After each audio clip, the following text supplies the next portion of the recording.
አድዋ ዘመን ተሻጋሪ ድል። የተከበራችሁ በጣም ማከብራችሁ መወዳችሁ ህዝቦቼ ይሄን እድል አክብራችሁ ጋብዛችሁኝ እኔ ደግሞ ውድድ ስለማረጋችሁ ለዚህ ምሽት የሚሆን ጽሁፍ አንድ 20 ደቂቃ ያስፈልገኛል። አነብላችኋለሁ። በእንግሊዝኛ ነው ማነበው። እግዚአብሔር ይስጥልኝ። I was to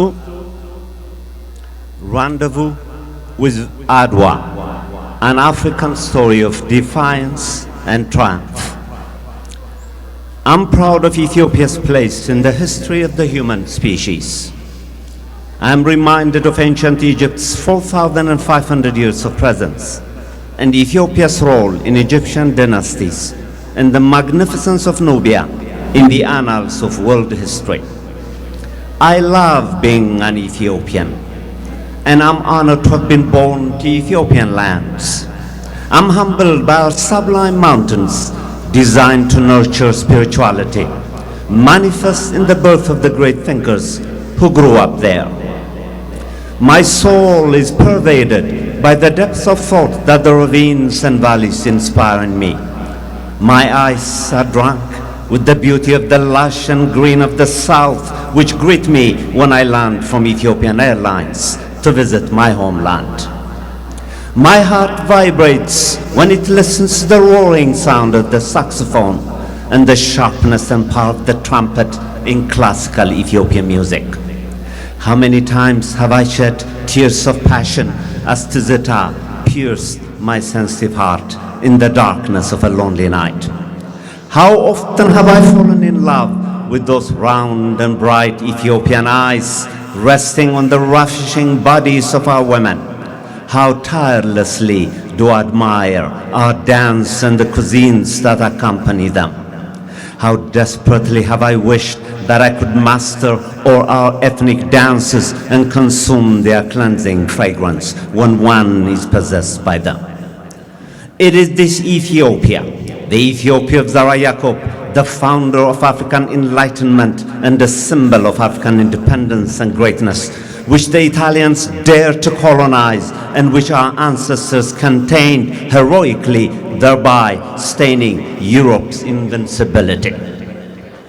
A century earlier, Zara Yacob had already resisted the imposition of Portuguese colonialism in the form of religious penetration by developing a sovereign defense of Christianity through Ethiopian biblical imaginary. A century later, the Italians came to Ethiopia to do the same, and again they are heroically resisted and defeated at rendezvous of victory at Adwa. Human history is a constellation of memories. Such is the memory of Adwa, an African historical register of defiance, struggle, and strife. Adwa, I argue, is to the African soul as spiritual medicine is to the human body. The rendezvous at Adwa gives every living African a spiritual nourishment and a material pleasure of a humiliation averted, of a necessary triumph from which Africans and others could draw a sense of fulfilled self. In part one, I briefly sketch the historical facts, and in part two, I address 4 questions. Strictly speaking, war, any war, should not necessarily lead us to uncritically celebrate the memories of those who died in defense of dignity. After all, war produces untimely death of all those who died in combat. Those who triumphed understandably celebrate, and those who lost bury their dead with immeasurable sadness. Triumph and defeat are the polar opposites of war. They are its essential features. This philosophical essay, which will be published 2 years from now with Professor Mamo Muche, attempts to address the meaning of Adwa existentially by reflecting on 5 questions. This philosophical essay attempts to address the meaning of Adwa existentially by reflecting on 5 questions. 1. Why did Adwa, a monumental historical factor, happen? 2. How did Adwa affect the combatants and those who survived them? 3. why does Adwa occupy such a powerful presence in the minds of the African imaginary?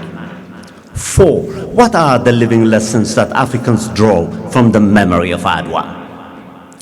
An impressive number of acclaimed historians, some of whom we saw on TV and on the video that we saw a moment earlier, have given us the facts of the war. Among these eminent historians is Professor Jonas, who has written a recent book, Adwa, in which he contends that at Adwa, something extraordinary occurred. A powerful European power who undermined Ethiopian resolve dared to confront a great Ethiopian sovereign empire in East Africa and made several attempts to vanquish Ethiopia, which at the time was divided among several petty kingdoms, chief among them was the Kingdom of Showa under the brilliant leadership of Emperor Menelik. The emperor managed to appeal to all Ethiopians and alerted them to an impending penetration. He quickly unified the nation and created an impressive array of 100,000 soldiers and confronted the Italians at Adwa and led Ethiopia to an historic victory. This is the story of a world turned upside down. So begins the Battle of Adwa, African victory in the age of empire. While no attribution is suggested, it's likely Raymond Jonas had in mind the famous ballad played by the British at their surrender at Yorktown. As much as the victory by the colonials was a rebuke to conventional wisdom, so was the Battle of Adwa, was the Ethiopian attitudes towards Africans during the age of imperialism. The Battle of Adwa in 1896 was the result of Italian encroachments south of their colony of Eritrea on the Red Sea.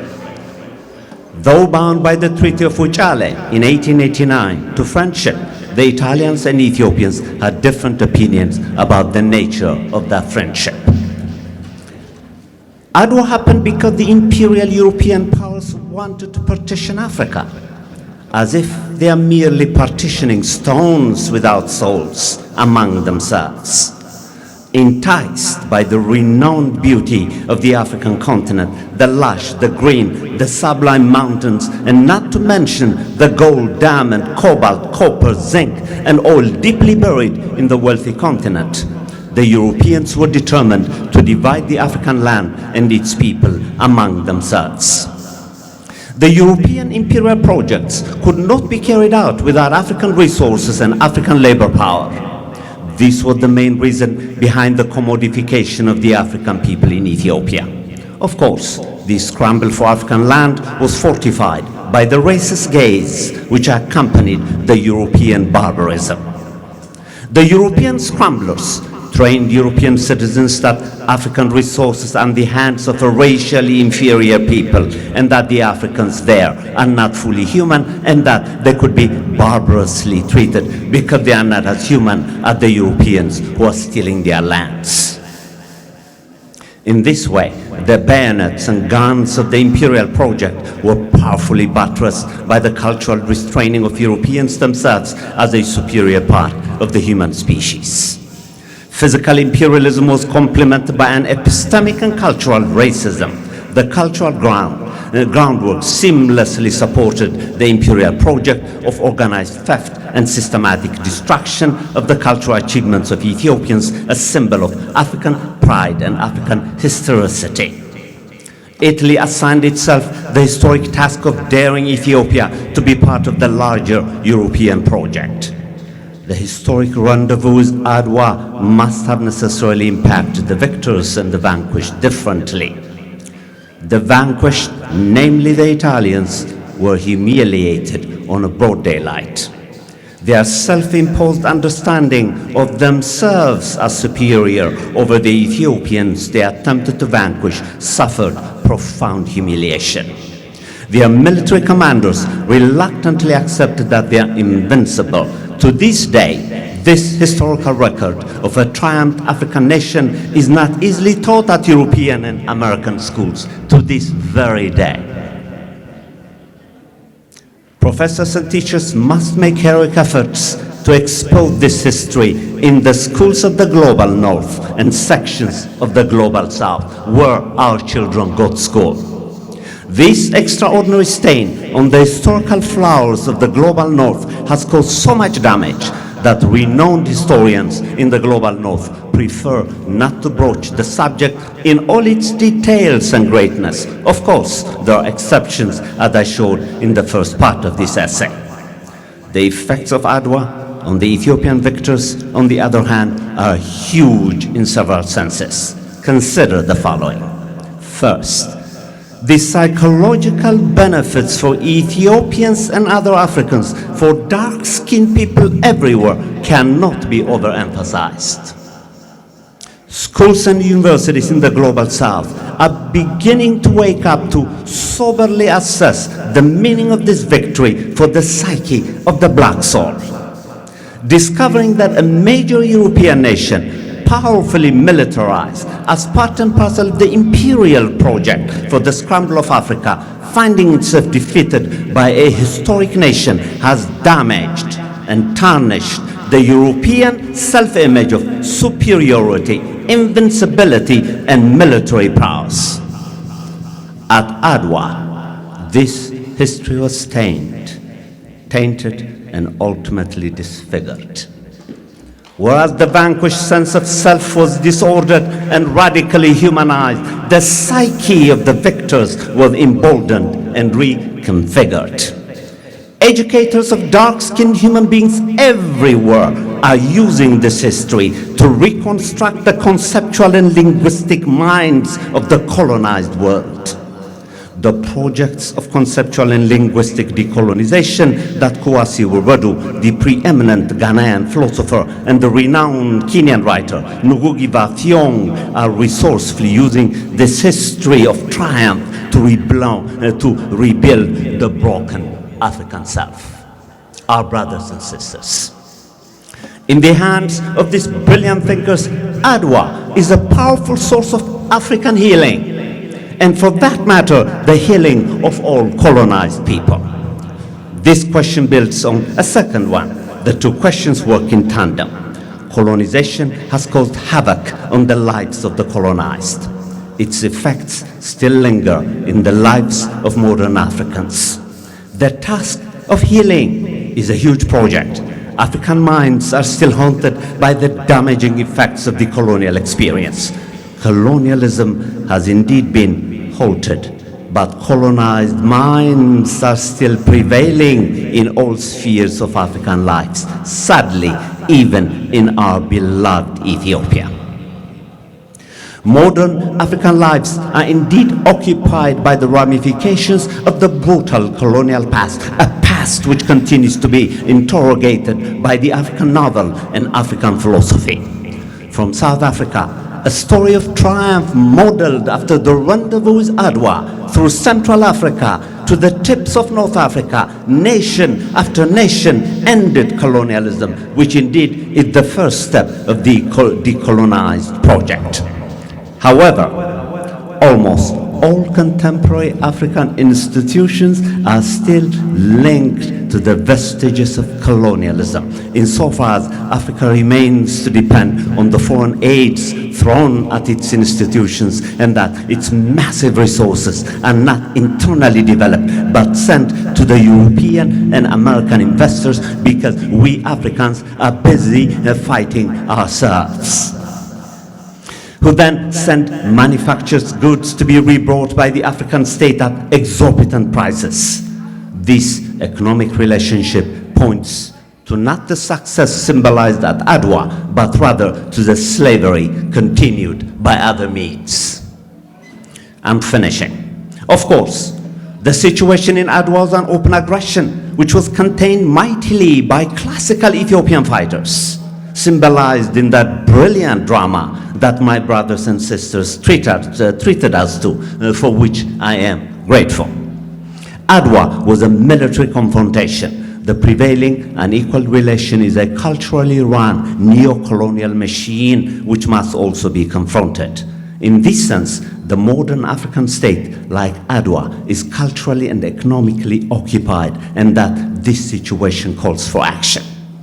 Whereas Adwa contained the penetration of Ethiopia by military means with limited material capacity but powerful spiritual fortresses linked to Ethiopia's historical greatness at the birthplace of humanity, home to Dinkanesh, Lucy, our ancestor, and the great Nubia, home to the founders of Egyptian civilization. The neo-colonial occupation of the continent requires a radically new strategic imaginary, which I would like to address by responding to the final question. Africa is in crisis. The crisis is both existential and political, and the responses all know need to be both existentially serious and politically strategic. Blacks in the Caribbean world, in North America, and blacks everywhere must embrace the meaning of Adwa for their citizens. The Caribbean world and the other black worlds have been denied this new knowledge, crucial for the healing of broken selves in the black world. All of us blacks should commemorate Adwa as a landmark of our history. Monuments, museums, and other devices of remembrance must immortalize the heroisms of those who died for us, creatures of freedom. For generations, slavery and colonialism have insinuated themselves in black souls the idea that the future of Africa is in the hands of Europe and its allies, and that the European project of empire is a providential destiny for the black race, the descendants of Ham, the cursed blacks. The proponents of African inferiority has been systematically instilled in the African sense of self, manifest in the African refusal to speak its rich languages, and instead master European languages and literally commit suicide against the African being, against African soul. The project of empire, which Italy dared to impose on a divided Ethiopia, was meant to consolidate the destruction of African humanity. The Italians undermined Ethiopian solidarity in defense of the sovereignty of historic Ethiopia, the cradle of global civilization. The first wave of an African crisis was averted by the Ethiopian heroes under the leadership of a shrewd emperor Menelik, who managed to mobilize instantly 100,000 soldiers, fed them, sheltered them, and clothed them, and then ambushed Italians at the rendezvous with Adwa, thereby carved out new alternatives for a sovereign Africa. The new crisis in Africa must draw a lesson from this history of defiance and triumph by Africans in defense of an African project. The prevailing existential crisis is propelled by the fact that the meaning of Adwa has not fully penetrated African consciousness, least of all Ethiopian consciousness. The older generation of Africans who lived through the crisis have not left an indelible mark on the generations which followed, and the leaders of empire also made sure that Adwa is not part of global history. We must rewrite these books now. Textbooks, the media, and others are willing to speak about the European Enlightenment consistent with the project of empire. It's imperative that Adwa, the voice of an African Enlightenment, distinct from the European Enlightenment, propagates the centrality of Adwa at the pillar of African healing.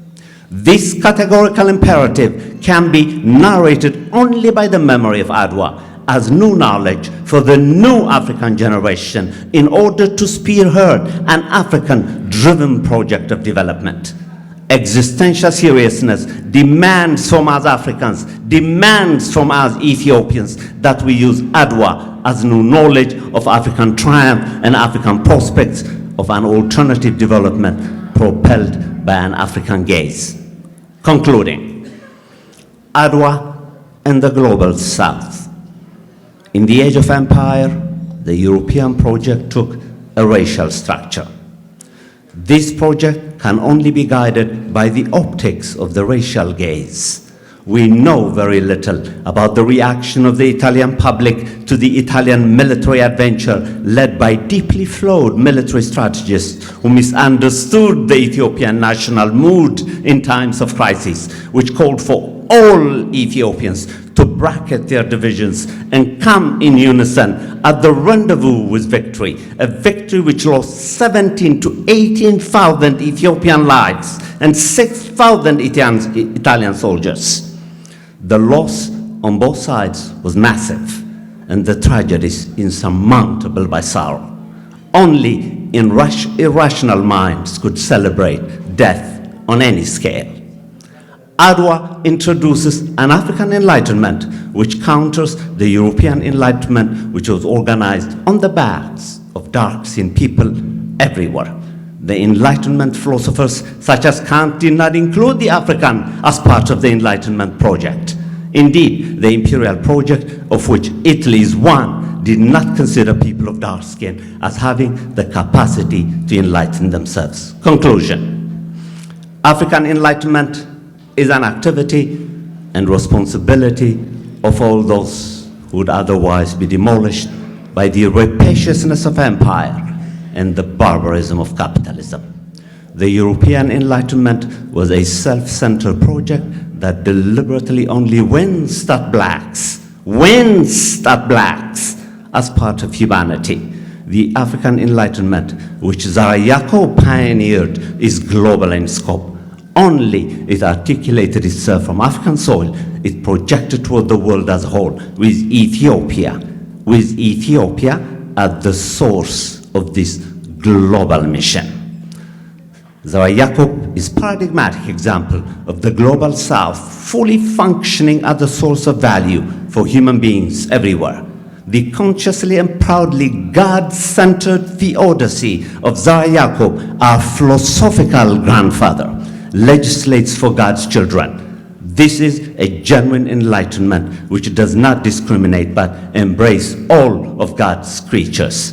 I will end where I began and say the following. I love being an Ethiopian, and I'm honored to have been born to Ethiopian lands. I'm humbled by our sublime mountains designed to nurture spirituality, manifest in the birth of the great thinkers who grew up there. My Ethiopian soul is pervaded by the depth of thought into the ravines and valleys inspiring me. My eyes are drunk with the beauty of the lush and green of the south, which greet me when I land from Ethiopian Airlines to visit my homeland. My heart vibrates when it listens to the roaring sound of the saxophone and the sharpness and power of the trumpet in classical Ethiopian music. How many times have I shed tears of passion as Tizita pierced my sensitive heart in the darkness of a lonely night? How often have I fallen in love with those round and bright Ethiopian eyes resting on the ravishing and brilliant bodies of our Ethiopian women. And how tirelessly do I admire our dances and the cuisines that accompany them. How desperately have I wished that I could master all our ethnic dances and consume their cleansing fragrance when one is possessed by them. Thank you so much.